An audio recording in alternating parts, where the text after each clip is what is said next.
The sun had just crested over the rooftops of the sleepy suburban neighborhood. Light filtered through the trees, painting long shadows across cracked sidewalks and dewy lawns. Nora stood at her front window, coffee in hand, watching the familiar morning ritual unfold. Her daughter, Lily, 6 years old and full of sunshine, danced down the driveway, backpack bouncing against her small frame, her braids swaying with each step. "Remember to look both ways," Nora called through the open door. Lily turned and flashed a gap-toothed grin. "I always do, Mummy." And then she was off. Just 2 blocks, a 5-minute walk, one she had done countless times before. Past the Henderson's barking golden retriever, past a big maple tree where she liked to collect helicopter seeds, and then the crosswalk where Mr. Walsh, the neighborhood crossing guard, would wave her across with his stop sign and a sticker. Nora didn't know it then, but that would be the last time she ever saw her daughter walk away. The clock ticked past. 8:30, then 8:45, then 9. Nora's phone rang. "Mrs. Whitfield, this is Principal Jacobs. Lily didn't arrive this morning. Is everything okay?" The mug slipped from Nora's hand and shattered across the tile. What followed was a blur. Sirens, officers at the door, flashlights sweeping through closets, and Crawlspace's neighbors fanning out, calling her name. The scent of lilies, ironically from the flower bed, was nauseating now. By that afternoon, the search was official. Helicopters overhead, police dogs combing fields, volunteers checking every bush, every fence line, every storm drain. Nora refused to sit still. She handed out flyers. She shouted until her throat bled. She shook strangers, begging them to remember seeing a small girl in denim overalls with a sunflower on the pocket. But there was nothing, no screams heard, no strange cars reported, no footprints, no signs of struggle. Lily had simply vanished that night. Nora sat on the edge of the bathtub, clutching Lily's favorite stuffed rabbit, the fur matted from years of hugs, the silence in the house that was unbearable. Her husband had left years ago. Now even Lily's laughter was gone. In the weeks that followed, Nora stopped going to work. The world continued spinning, cruelly indifferent. Mail piled up. The fridge sat mostly empty. Every ounce of energy went into the search. She hired private investigators, paid for billboards, created a website, talked to TV reporters, scanned message boards for sightings, for tips, for anything. The seasons changed. Spring turned to summer, then to fall. The vigil in the church overflowed with candles and prayers. The school left Lily's desk empty. The neighbors whispered. Some stopped making eye contact altogether.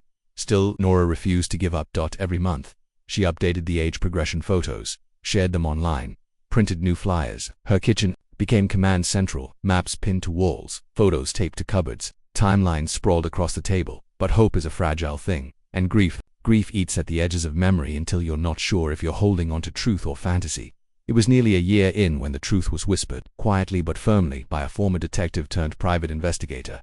"She didn't just disappear," he said. "There's no way a child that age could vanish without help. If she was taken, it was someone close. Someone who watched her, someone who knew her routine." Nora's hand shook as she clutched the file he slid across the table. School staff, neighbors, delivery drivers, everyone who lived within a few blocks. It was no longer a question of if someone had taken her daughter. It was who had been watching. 8 years, 8 birthdays without candles, 8 Christmases with an unopened stocking, 8 years of nightmares. That started the moment Nora opened her eyes. The pain never left it, only learned to sit quietly beside her. Mornings were the same. She'd make coffee she rarely drank, stare out the same kitchen window, and check Lily's website, a digital shrine missing posters, photos, age-progressed renderings, every detail updated, every link checked, rituals, all of it. Hope automated. She'd long stopped expecting answers from the police. In the beginning, the phone rang constantly, news stations, psychics, anonymous tipsters. But over time, the calls slowed. These days, when her phone buzzed, it was more often than not someone cruel, people claiming they had Lily, offering to trade her for money, for attention. Nora answered them all anyway because what if, just once, one of them wasn't lying?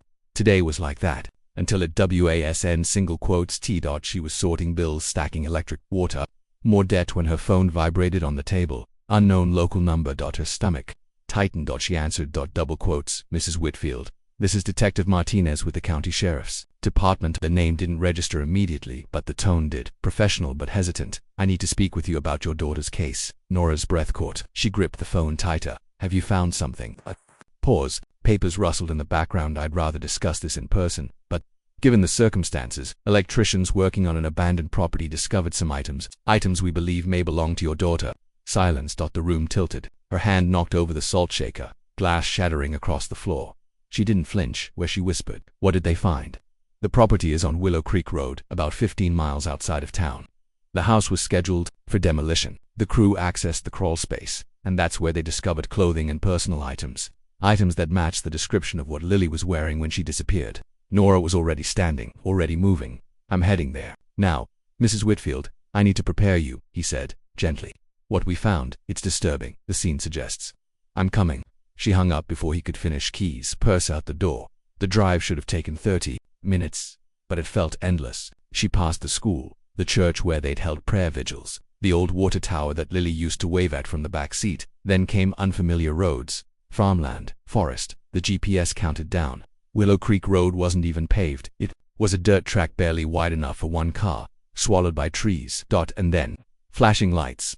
Crime scene tape stretched between two oak trees. The house behind it was collapsing in on itself. A one-story ranch, half rotten. The porch sagged, windows boarded or broken. Vines swallowed the siding. The air felt wrong. Detective Martinez met her at the edge of the tape. He looked younger than she expected, and tired. "Too tired," double quotes Mrs. Whitfield. He said softly, "Thank you for coming." He didn't ask if she was ready. He didn't pretend this would be okay. Nora nodded once. "Just show me." And he did. They circled the house, ducking under branches and following evidence flags. At the back corner, a small wooden panel had been pried off the foundation, revealing a crawl space barely 2 feet high. Martinez crouched beside it, holding a flashlight. "The electricians were looking for the main junction box," he explained. "It was located in here. When they went in," he gestured to the space beyond, already lit by LED work lights. "I can show you photos if you prefer. I need to see it." He handed her gloves, booties. She dropped to her knees. The crawl space smelled like cold dirt and something older. Decay slowed by time. She followed the beam of Martinez's flashlight, duck walking until they reached the space 12 feet under the back bedroom, and there, in a clearing of hard-packed soil, it was all still there. A small red mattress, filthy stained, a child's size, a heavy chain bolted to a support beam, the open padlock still gleaming through rust, a Hello Kitty poster taped to the wall, its edges curled, colors faded, and the clothes, Lily's overalls, the denim stiff with age but unmistakable, the sunflower on the front pocket hand-stitched. Nora had done it herself. Next to it, the green and yellow striped shirt, the one Lily had worn that morning, a pink backpack. Slumped in the corner, Nora couldn't breathe. She dropped to her knees, staring. "Oh God," she whispered. "Oh God, she was here." Martinez knelt beside her, voice gentle. "There's more. We found plates, a child-sized water bottle, hair samples, fingerprints. The lab's running everything now." Nora didn't respond. Her eyes were locked on the clothes. She reached out, stopping just short of touching them. The lavender scent she'd sprayed on that shirt. She could still smell it in memory. Martinez's voice lowered. "Forensics believes the space was used for weeks, maybe months. There's also evidence in the main house." Nora swallowed hard. "Who lived here?" Frank Morrison said. "He's been in assisted living the past 2 years. The property was rented through a management company, Riverside Realty, long-term lease, paid in cash, always on time. Morrison says he met the tenant once. Ordinary guy, quiet, said he needed storage space." The name of the company caught her attention. She looked up at the overgrown hedges and behind them, partially hidden, a faded sign, Riverside Realty for lease. The phone number had long since worn away. Nora stood slowly, legs shaking. 15 miles, that's all. The original search had gone 5, maybe 10. No one ever thought to look this far while they were organizing vigils, combing parks, dragging ponds. Lily had been here. Invisible. The detective's voice brought her back. "We're tracking rental records, but the company folded 5 years ago. Paper trails limited." Nora didn't answer. She was staring at the house, her arms wrapped tightly around herself. Her daughter had been inside these walls, while the world kept moving, while hope drained from every corner of her life. Lily had been here. So close, so impossibly far. The sun had already shifted by the time Nora stepped under the yellow tape. It filtered weakly through the overgrown trees, casting fractured light across the yard. The house loomed ahead, weathered, sagging, hollow. It didn't look like a place anyone had lived in for years. But someone had, and that someone had taken Lily. The front porch groaned beneath her as she followed Detective Martinez to the side of the house. Evidence markers dotted the dirt like silent warnings. Around the back, the ground sloped downward where the foundation had settled. A wooden panel had been pulled away, revealing a dark opening no more than 2 feet high. Martinez crouched beside it, his flashlight already on. "The crawl space starts here," he said. "We've lit the path, but watch your step. The floor's uneven." Nora didn't hesitate. She didn't ask if it was safe. She just took the gloves he offered, slipped the blue paper booties over her shoes, and lowered herself to the ground. The air changed the moment she entered, cold, still heavy. The scent of earth and mildew clung to everything, but underneath, that's something else, something sour, something wrong. She followed his light through the low tunnel, duck walking across hard-packed soil. Her knees ached, her breath caught on dust, and then they reached it. A small open space, no more than 12 feet wide, a hiding place beneath the world, and it looked lived in. On the dirt floor sat a red mattress, filthy and sunken, its corners chewed by time. A chain was bolted to a support beam nearby. It ended in an open padlock, the metal still gleaming beneath a coat of rust. Against one wall, taped with yellowing strips, hung a poster, Hello Kitty, the kind Lily used to beg her to buy. The edges curled like petals, and then she saw the clothes. Nora's legs buckled. She dropped to her knees, the cold seeping through to her bones. Her eyes locked on the denim overalls folded on the mattress. Embroidered on the pocket a sunflower sheet, had stitched that flower herself. Beside them, a green and yellow striped shirt, wrinkled now but preserved by the dry air. She remembered ironing it that morning, misting it with lavender spray. Lily had twirled in it, giggling at how soft it smelled on in the corner. Slumped against the concrete wall was a small pink backpack, the cartoon character still visible beneath grime. The zipper half open and scattered around the mattress. 2 plastic plates, a child's water bottle, now empty, a stuffed bunny missing one ear. Time froze. Nora couldn't speak, couldn't cry. She reached out but stopped herself before touching anything. This wasn't a room, it was a cell. Lily had been here not years ago, not for a day. Long enough to leave pieces of her life behind. Martinez's voice came low, respectful. The space is insulated from weather, dry, stable. That's why the items are so well preserved. Forensics believes this setup was used for weeks, maybe longer. Nora said nothing. Her fingers hovered an inch above the overalls. I used to lay these out for her on picture day. She whispered. The sunflower made her feel brave.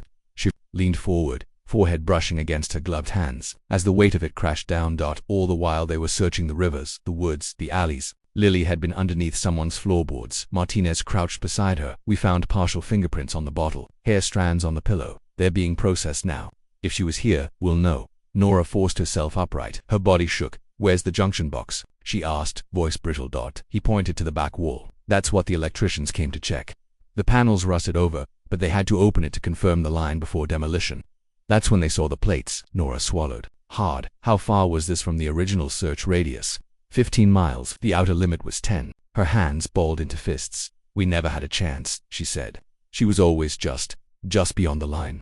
Martinez let the silence stretch. Then he stood and guided her toward the exit. Once outside, the light felt cruel. Too bright, too normal. Nora leaned against the rusted siding of the house, her lungs tight. Who owns this place? She asked. Frank Morrison, 78. He's in assisted living now. Says he hasn't seen the property in over 2 years. He was living here. No, he rented it out through a company. Riverside Realty. Long-term lease. The tenant always paid in cash. Morrison says he only met him once. Said he was quiet, ordinary. Said he needed storage space. Nora's eyes drifted to the edge of the yard to where ivy choked a faded sign. She moved toward it. Riverside Realty for lease. The phone number had faded into nothing. She turned back to Martinez. What about records? Rental agreements? Who signed them? The company went under 5 years ago. We're tracking down what we can. But most of the payments were cash.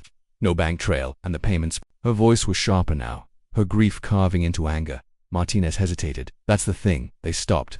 Exactly 1 year ago. The words hit her harder than anything else. A year someone kept paying to hide this secret. Until they did end. Single quotes. Nora stared back at the crawlspace, at the void beneath the home, the shadows, the dust. Lily had been here longer than anyone imagined, and someone, somewhere, knew exactly why. The drive back from Willow Creek Road felt endless. The world outside Nora's windshield blurred into muted colors, familiar streets melting into long-forgotten corners of town. Every landmark felt haunted. The elementary school where Lily once learned her ABCs, the church where candlelight vigils flickered during those desperate early nights. Even the rusted water tower, now painted a cheerful blue, felt like a lie. The town had moved on. Nora hadn't. She found herself drifting aimlessly, letting muscle memory take over. Maple Street, the route Lily would have walked that morning 8 years ago. Each block carried a memory. Neighbors shouting her daughter's name, volunteers combing through yards, the smell of wet grass after a late-night search. By the time she reached the old Chevron station, her gas tank was low, and so was her strength. She pulled up to pump 3, half expecting to see Lily's faded missing poster still taped to the side of the machine. It wasn't there, only the worn outline where the sun had bleached the metal around it. The pump beeped in error. Message, see cashier. Of course, nothing could be simple. She grabbed her wallet and trudged toward the store. The bell over the door chimed as she stepped inside. The place looked frozen in time. Same linoleum floors, same humming coolers, same rack of cheap air. Freshness. 2 people were ahead of her in line. Nora's eyes drifted to the candy shelf, her mind far away, when she heard a voice she hadn't expected in years. "Thank you, ma'am," the man said to the cashier, his tone polite, gentle, with a slight whistle on the S. Nora turned. Harold Walsh, the crossing guard, the man who'd cried at Lily's memorial service, who'd printed hundreds of flyers with his own money, who'd spent weekend after weekend combing fields with a flashlight in hand. He looked older now, shoulders curved inward, his once thick white hair thinned and combed carefully over his scalp. He carried a pint of strawberry ice cream, a small propane canister, and batteries. When his pale blue eyes met hers, he froze. Then his face softened into a sad smile. "Nora," he said quietly, "I heard about what they found.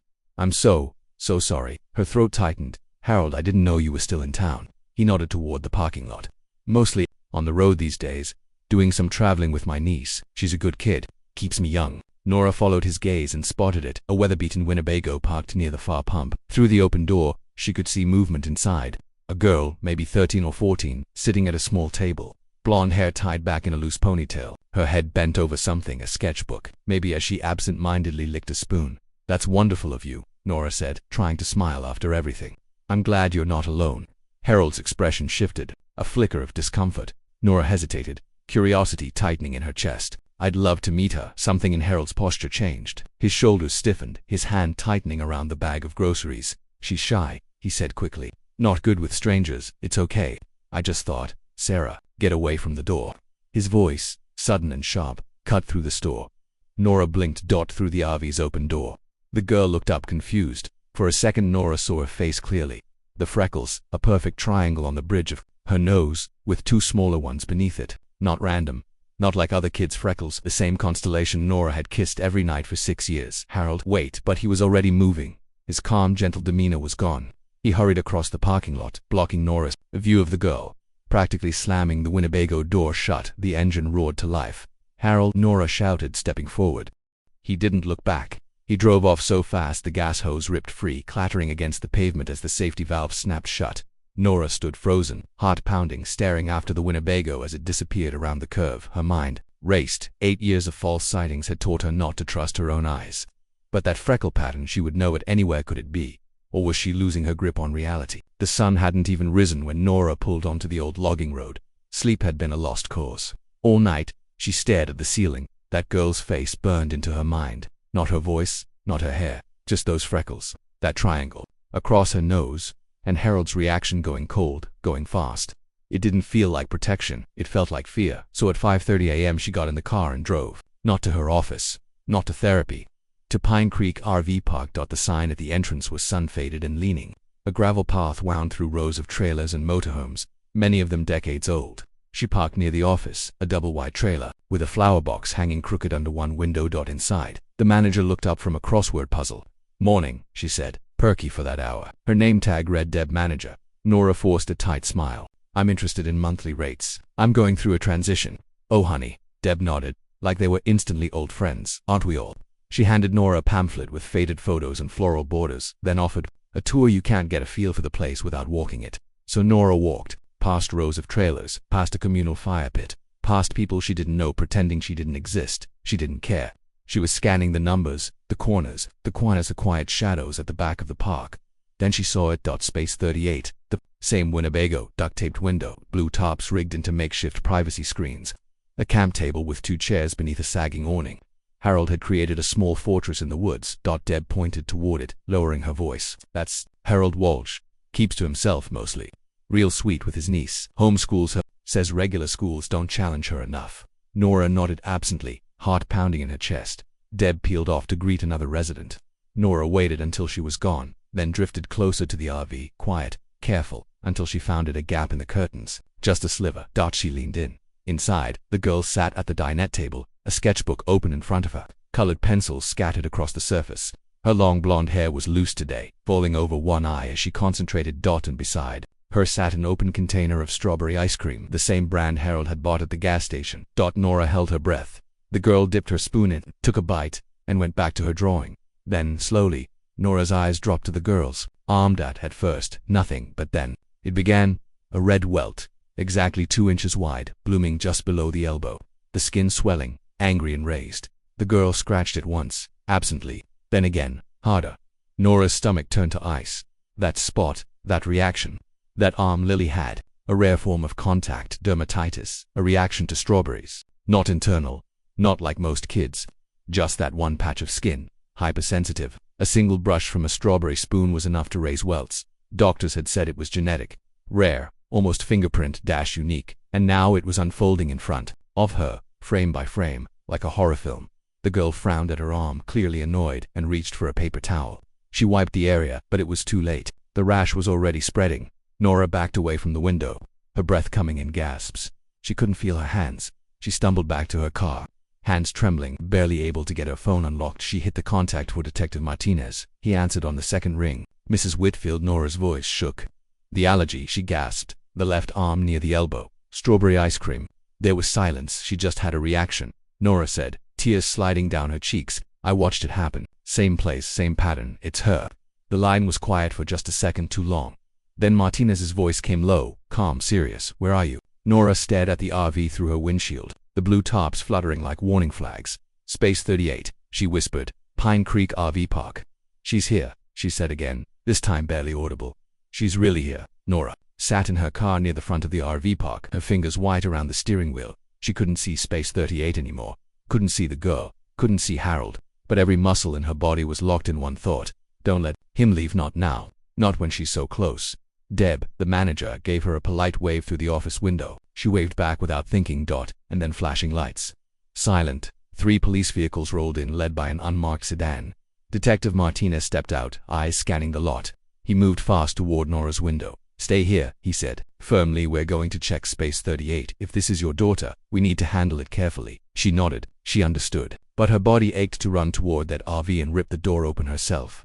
The officers moved quickly down the gravel road, their footsteps soft but full of urgency. Nora watched them disappear into the trees. Minutes passed like hours. Then, over the radio clipped to one of the officers near her car. A voice crackled through, urgent, strained. Unit 1, the space is empty. RV's gone. Fresh tire tracks. Looks like a hasty departure. Nora's breath stopped. Gone. She didn't remember getting out of the car, but suddenly she was on her feet, rushing toward Martinez as he jogged back from the far end. Deb had stepped outside, panic in her voice. What's happening? Why are police here? Is everyone okay?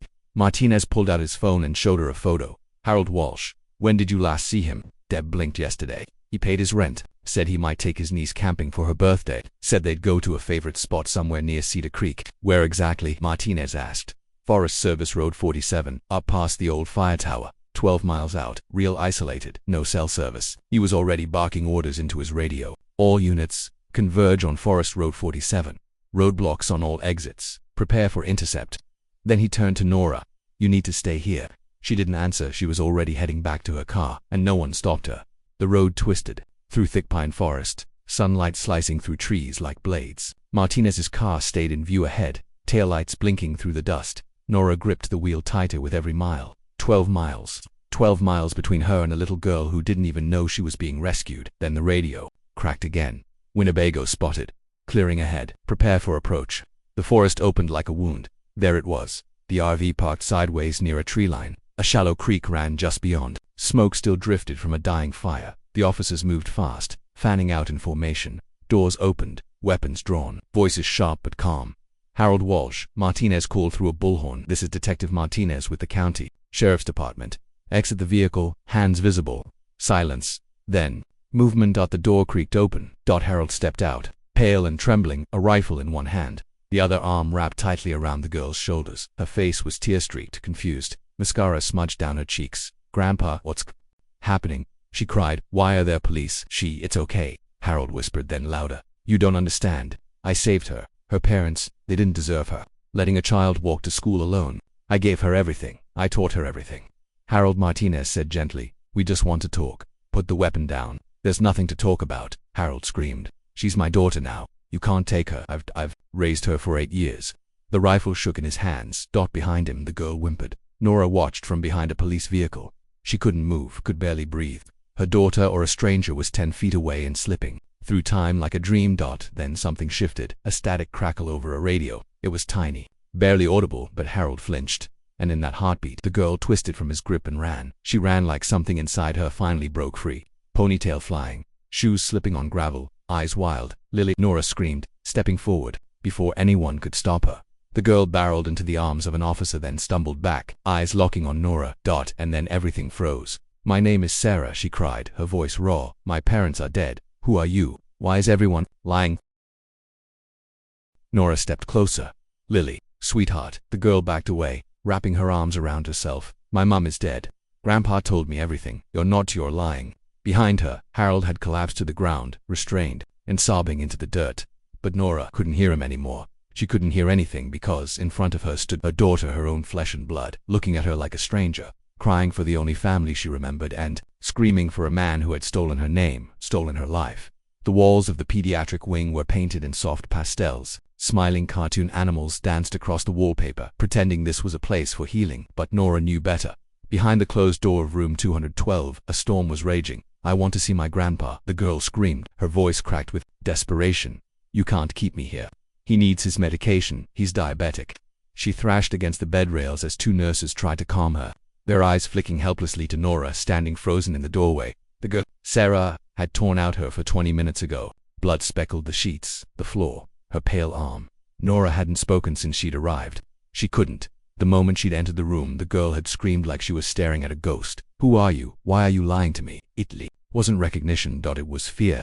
Now she sat on the edge of the hospital bed, arms crossed over her chest, eyes red and wild, flinching whenever Nora so much as moved.